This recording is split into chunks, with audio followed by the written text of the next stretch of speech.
The Call of Duty scene has had a lot of chatter as of late. Is this the end of Warzone? Is this the end of Call of Duty? A lot of streamers have already left the game. Yes, we have talked about this and the continual issue of the anti-cheat and hackers and cheaters in the game. Well, that's not going anywhere, as we've seen some rumblings and rumors out there about their anti-cheat and security team still maybe hiring some people out there, and we don't know exactly what that means, but with Warzone now officially releasing Verdansk, and it's going to be returning come April after a delay, it has a lot of people wondering, is this the last straw? Is this the last pull that Call of Duty has to truly bring people back before the next title releases and we continue this annual cycle all over again? To which someone like HecZ, someone like Scump has now given their reaction to, and they pretty much just say, hey, I don't really know what Call of Duty is doing. I don't even know if they know what they're supposed to be doing. And they also talk about that supposed anti-cheat, those supposed fixes and or resolutions out there for the cheat and hacking issue, to which they say they could do it. If they really wanted to spend that money,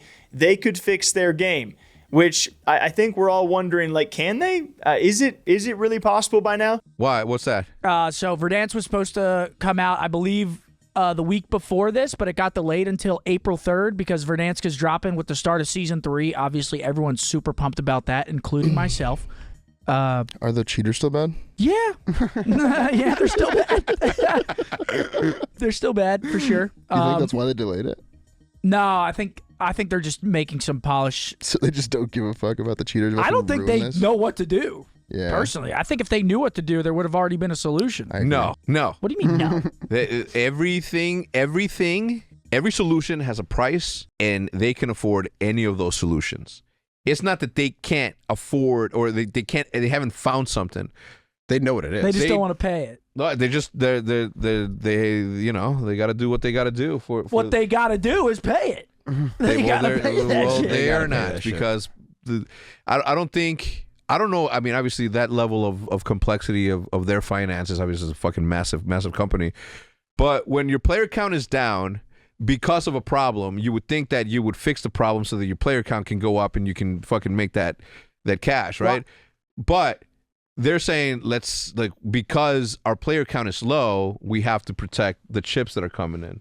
And therefore, we can't go and gamble on a solution that could be this or that. See, I think cheaters definitely have a big part of the player count being down, but also it was like kind of like a flurry of things. It was like the game, cheaters were running crazy.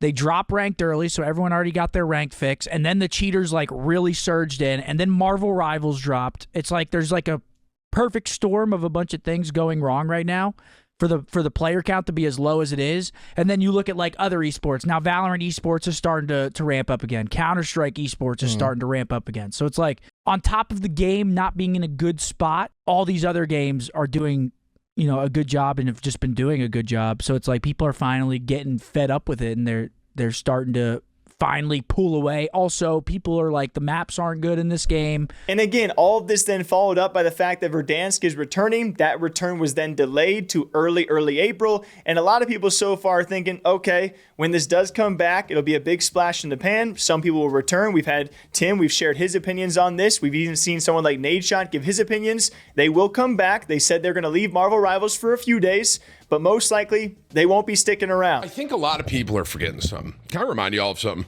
Okay. At the end of Verdansk, we were begging for something different. Does everyone not remember that? The problem is we got something different, and what we got different, we didn't like very much. And now it's like we're going back to what we didn't like originally. Not didn't like, that's a bit harsh. But like, do you see what I'm saying? People wanted something different from Verdansk, and now we're begging for Verdansk, and it's just going to be a loophole. And so it's so weird when you compare this to a thing like OG Fortnite, which was very hyped up. It was short-lasting, okay? And I think Verdansk will be the same. You'll see those peak viewership numbers, and then a few days after, it'll probably fizzle out unless they really, truly nail it and fix that cheat and hacking issue. But with Fortnite, at least, it was kind of like a slow whimper. Like, it was huge, record-breaking, monumental viewership numbers and a ton of streamers going back. And it lasted a fair amount of time. But even then, it wasn't because of other issues. It was just the fact that bringing back a mode that was OG, a mode that was 4 or 5 years old, it was maybe never meant to last. But it feels like some people out there think this will save Warzone. when I don't think it's going to. Which I kind of agree with. I feel like the maps in this game are like one of the weakest attributes of the game itself. Like the gunplay's fun and everything, but the maps are just not great. So I feel like it's just a flurry of things. But yeah, they gotta fix the cheaters.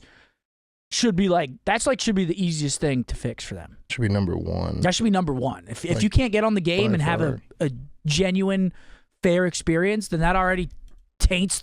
That's the tip of the iceberg. My issue with all of that is that like they like Call of Duty has a duty to its customers. You know, how many people, I mean, if you took a poll, how many people are actually playing campaign anymore? Right? Like people are paying the $69 or however the fuck it costs to play multiplayer. So as part of that service, all the servers and all of the lag and all the experience, all the cheats and everything that you're paying for is in this bubble, right? And as a customer that pays for a service, imagine going to a restaurant, you're gonna pay your thing, but the waiter's rude, or the forks are dirty, or the cups have like the little lip fucking coffee drips on them. Like those are the things that you pay not to have. And when you as a customer are paying, you're paying for that service to have the player experience, the fair experience, the entertainment that you're paying for. I mean, some people pay more for better internet so they can have a better playing experience while you're in there. So you're investing money not only to get into the fucking into the playing field, but outside things. You're buying your headset to be better. You're buying your VPNs. You're buying like all this other shit to make your experience that much better. But this one very particular thing, VPNs. You know, the fucking, isn't that what they buy? The Warzone guys? The Warzone guys? Fuck yeah. Okay.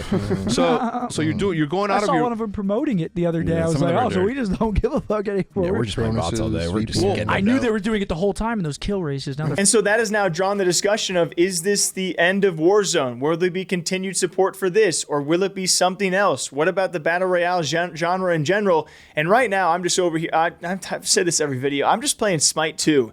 And I'm having a really tough time. So all of these Call of Duty people are complaining. You just sit 1 second in my seat, all right? And you'll understand you're doing just fine, okay?